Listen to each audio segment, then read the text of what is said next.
Nié aborde une femme qui marche, Michaela, et la complimente. Il se présente comme un nouveau venu d'Ohio qui vit là depuis une semaine. Michaela est dans une situation cheap, non sérieuse. Nié essaie d'obtenir son Instagram. Michaela refuse. Je ne sais pas. Je n'aime pas vraiment les gars d'Houston. Nié se justifie en disant qu'il vient d'Ohio. Michaela persiste, mais tu es là. Les gars qui vivent ici sont juste beaucoup trop. Tu ne peux pas me mettre dans la même catégorie qu'eux. J'ai dit il y a une semaine. Michaela maintient son rejet, même si Nié n'est pas de Houston, je ne peux pas. Je suis un peu hésitante. Je ne sais même pas d'où tu viens. Nié se retire, c'est cool. Je le respecte. C'est bon. Peut-être que je te reverrai.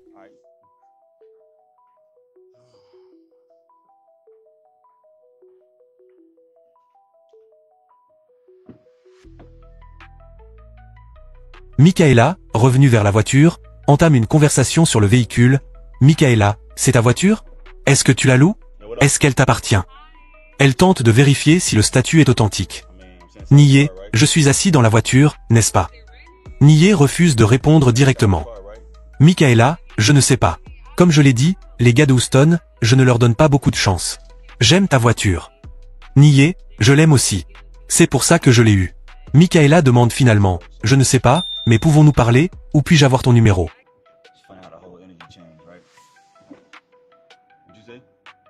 Nié la coince sur l'hypocrisie de son changement de comportement. Maintenant tu veux parler? C'est drôle comme toute l'énergie a changé, n'est-ce pas? Tu ne peux pas être la même femme qui était sur le trottoir parce que tu ne voulais pas me parler. Je suis la même femme, mais c'est juste que je ne sais pas.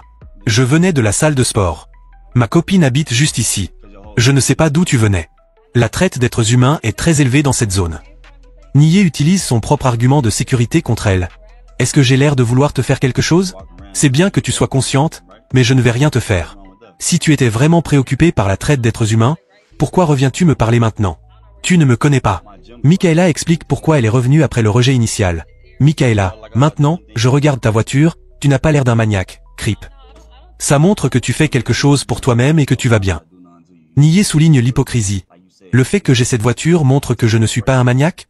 Les voitures ne définissent pas une personne. Tu ne peux pas me définir par ma voiture. C'est juste une voiture, tu sais ça. Michaela tente d'obtenir le pardon. Je suis une personne douce.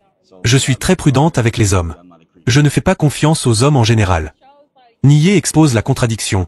Alors, pourquoi me parles-tu maintenant? J'étais gentil sur le trottoir. Maintenant, tu as le PTSD? Je ne fais pas la chasse. J'ai dit ce que j'avais à dire. Tu le prends ou tu le laisses. Nié lui demande pourquoi il devrait lui donner une autre chance. Michaela répond en insistant sur ses qualités. Je suis très occupée, je suis une fille vraiment douce, très nourricière, nurturing, point. Nié l'interroge sur sa situation cheap.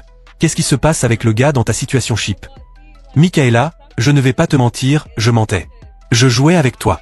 C'est mon petit mécanisme de défense. Nié la confronte à son manque de fiabilité. Alors, tu me mens. On ne peut pas te faire confiance, n'est-ce pas? Pourquoi me mens-tu? Parce que les gars d'ici sont normalement de mauvaises intentions. J'ai mon petit mécanisme de défense en place. Tu es revenu à cause de ma voiture, c'est ce que ça montre en ce moment. Je ne dirais pas nécessairement ça. Mais c'est ce que ça ressemble. Michaela avoue que si Nié n'était pas parti, elle serait revenue même s'il marchait. Si tu étais resté sur le trottoir, serais-tu revenu me parler? Oui. C'est difficile à croire. Tu devrais me croire parce que tu es très beau. Elle tente un dernier compliment physique. Nié interroge Michaela sur son homme actuel et son opinion sur la conversation. Michaela, ça n'a pas vraiment d'importance. Je pourrais juste le larguer comme ça. Ce n'est pas très sérieux. On se parle depuis 2 mois. Nié lui demande pourquoi elle le laisserait tomber après seulement 2 mois. Michaela, parce que tout le monde joue ici à Houston. Nié la coince sur ses mensonges, mais tu m'as dit qu'il n'était pas à Houston. Est-il à Houston ou non? Il n'est pas de Houston, mais il est ici en ce moment. Nié conclut, alors tu m'as menti 2 fois. Tu as dit que tu jouais, donc je dois vraiment savoir à qui je parle. Ce n'est pas grave, ce n'est pas sérieux. Michaela confirme qu'elle est prête à l'abandonner immédiatement pour Nié. Michaela demande à passer à l'étape suivante. Quoi de neuf? Qu'est-ce que tu essaies de faire? J'ai quelque chose à faire. On y va ensemble. Nié expose son intention de la rejeter. Je ne sais pas. Je ne sais pas si tu en vaux vraiment la peine. Je ne sais pas si tu en vaux vraiment la peine. Es-tu digne de ça? Je pense que oui. Nié demande le test final de l'évaluation physique, qu'il utilise comme un moyen de l'humilier pour son manque de sincérité. Retourne-toi. Fais un petit tour pour moi, une fois de plus. Lentement. Je suis bien. Passe une bonne journée. Nie termine l'interaction en mettant fin au test, je n'aime pas jouer à des jeux. Toute son énergie a changé. Dès qu'elle m'a vu monter dans la voiture, toute son énergie a changé. Maintenant, elle veut pser avec moi. C'est fou, les gars.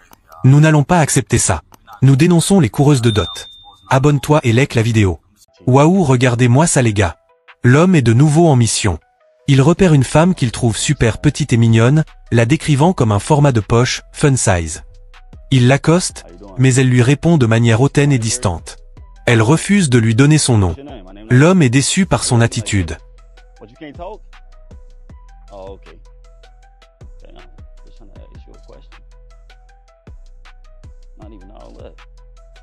Il se plaint à la caméra de son manque de succès. Il est sur le point de partir lorsqu'elle revient.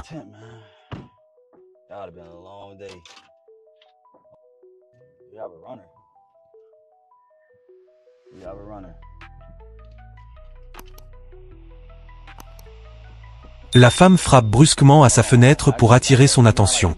L'homme, très protecteur de sa voiture, l'engueule immédiatement pour avoir mis des traces de doigts sur sa vitre. Elle lui dit, de manière arrogante, qu'il peut les nettoyer, ce qui renforce l'idée qu'elle n'a aucun respect pour ses biens. Il insiste sur le fait qu'elle n'a pas à toucher à sa voiture. Elle recule, puis se met à le complimenter sur sa voiture, disant qu'elle est encore plus belle à l'intérieur. Il la confronte sur son changement d'attitude, lui rappelant qu'elle n'était pas intéressée sur le trottoir. Elle lui dit qu'elle avait chaud sur le trottoir. L'homme, qui est en train de la mettre à l'épreuve, lui demande pourquoi cela a changé, et elle lui répond que l'air qui sort de sa voiture est meilleur.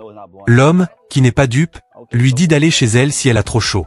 Elle continue de se justifier, mais l'homme, agacé par son manque de sincérité, lui demande ce qu'elle veut et pourquoi elle lui fait perdre son temps. L'homme rejette les avances de la femme, lui rappelant qu'elle l'avait ignoré plus tôt sur le trottoir. Il insiste, c'est trop tard maintenant.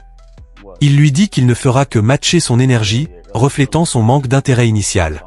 La femme, frustrée, lui demande pourquoi il a changé d'avis si vite. Elle ne comprend pas pourquoi son énergie est devenue négative. Elle avoue la véritable raison de son retour, « J'aime ta voiture ».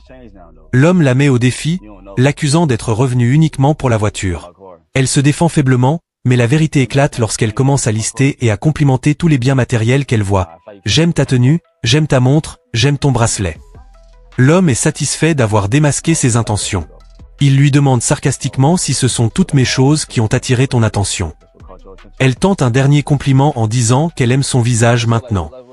L'homme, ayant obtenu la confirmation qu'il cherchait, met fin à la conversation de manière abrupte.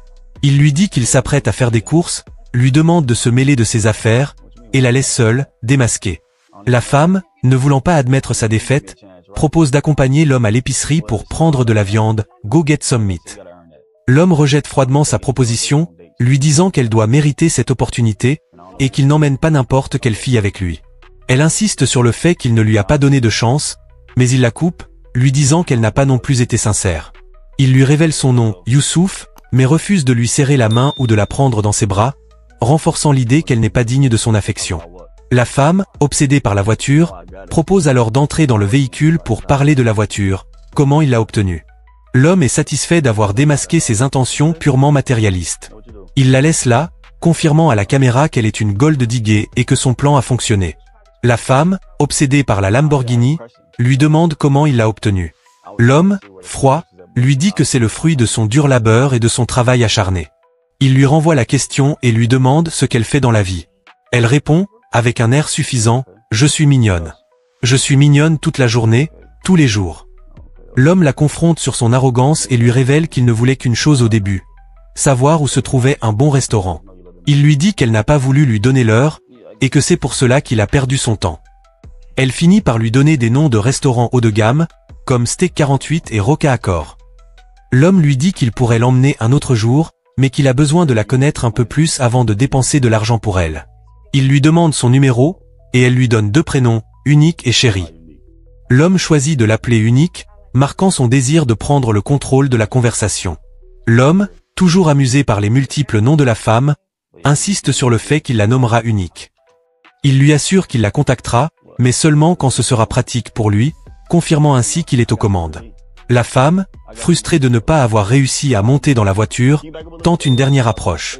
Elle demande où il va, insistant « Je viens avec toi ». L'homme refuse catégoriquement. Il est en mission pour la démasquer. Il lui dit d'une voix sèche, « Non, tu ne viens pas avec moi. » Il lui ordonne de reculer, soulignant qu'elle est dans son espace et qu'elle a déjà laissé ses traces de doigts sur sa voiture. Il se moque de son attitude intrusive, lui rappelant qu'elle ne le connaît pas. La femme refuse d'obtempérer, ce qui agace l'homme. La séquence se termine sur l'homme qui met fin à l'interaction en demandant fermement à la femme de le laisser partir, l'abandonnant seul, démasqué. L'homme, Youssouf, est enfin libre de la présence de la femme. Il se tourne immédiatement vers la caméra pour donner son verdict à son public. Il rappelle qu'il la contactera quand ce sera pratique pour lui, un signe de sa victoire et de sa maîtrise de la situation. La dénonciation du matérialisme, il dénonce la femme qu'il vient de mettre à l'épreuve. Il insiste sur le fait que tout ce qui a capturé son attention, ce sont les biens matériels, mes chaînes, ma voiture, ma montre. C'est ça qui a vraiment attiré son œil. Il souligne que son cœur ou sa personnalité n'avait aucune importance pour elle. Il généralise ensuite son observation à ces femmes, affirmant qu'elles ne se concentrent que sur les possessions matérielles. Pour lui, si un homme n'a pas de sac ou de l'argent, il passera à la trappe. Il conclut que ces femmes ne cherchent qu'à ne pas perdre leur temps si l'argent n'est pas au rendez-vous. Le récit se termine par la conclusion de l'homme sur son rôle de dénonciateur. Il encourage son public à suivre son exemple et à s'abonner à ses plateformes pour voir ses prochaines chasses aux gold diggers.